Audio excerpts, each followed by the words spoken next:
Hello everyone, my name is Michael Smith and welcome to another edition of History in Flames. Today, I'm on location at the Redstone Arsenal's JAG, or Judge Advocate General's office, where we're going to compare how Thomas Paine's Common Sense and Thomas Jefferson's Declaration of Independence each argue that Americans are a new people who should form a new nation. I'll highlight 3 key points for each document and briefly compare their approaches using insights from historians like Eric Foner, Pauline Maier, and Bernard Bailyn. For our first section, we're going to talk about Thomas Paine's Common Sense. First point, his attack on the monarchy. Paine begins by attacking the monarchy itself, calling hereditary rule irrational and unchristian. His goal is to break the emotional loyalty to Britain. Historian Eric Foner, in Tom Paine and the Revolutionary America, notes that Paine's plain language made radical ideas easy for ordinary colonists to understand. For my second point, America as a new people. Paine argues that America is fundamentally different from Britain, larger, more diverse, and distant from European politics. He famously writes that America has the chance to begin the world over again. Bernard Bailyn, in the ideological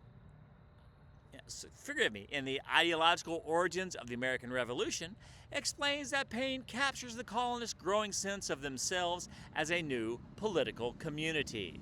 And for my third point, the urgency of independence. Paine insists independence must happen immediately. Waiting, he argues, will only worsen the conflict. His writing is emotional, persuasive, and designed to stir people into action.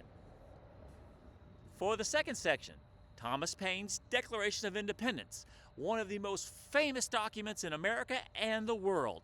For the first point, the natural rights foundation. Jefferson begins with the Enlightenment ideas.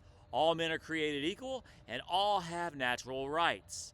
Government exists to secure these rights. When a government abuses them, people must form a new nation. Pauline Maier, in American Scripture, points out that Jefferson redefined the common revolutionary ideas in an elegant statement of political identity. For a second point, the list of grievances. Jefferson supports the case for independence by listing 27 grievances against King George III. This section acts like a legal brief, showing that Britain has already violated the social contract. And finally, for the third, speaking for one people. Jefferson writes the collective voice of the American people. His goal is legitimacy, not persuasion.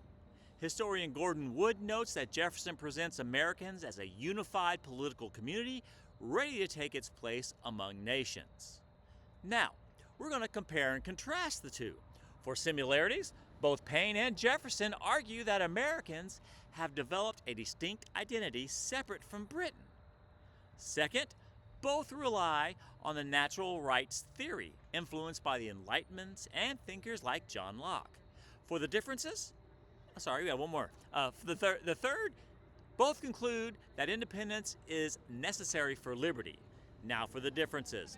Paine is emotional, fiery, and a populist, writing to inspire ordinary colonists.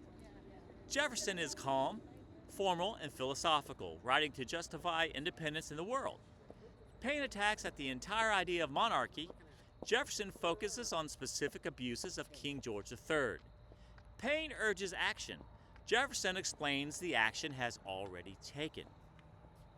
In conclusion, in just a few months in 1776, Paine and Jefferson helped transform the colonial resistance into a movement for national independence. Paine's passion, his appeals, motivated people to see themselves as Americans, while Jefferson, this declaration explained why independence was justified under universal principles. Together, their work shaped the identity of a new nation. I hope you found this enlightening and informative. I'm Mike Smith for History in Flames. Thanks for watching.